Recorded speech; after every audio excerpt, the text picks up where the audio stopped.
从09年我开始拍摄白蚬，16年呢，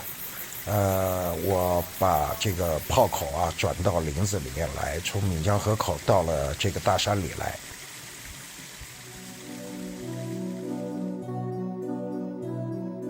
当我第一次到了咸来的时候，那时候是爬山上来，就有一只小鸟一直在我前面带路，在前面飞，我就跟着那小鸟一直走，爬上来以后，一看这个地方，哇，人间仙境。我们在往山上开路的时候，村书记捡到了一根羽毛，就问我说：“军长，你看这个是什么鸟的毛？”我一看，哇，这就是我想要的白蚬，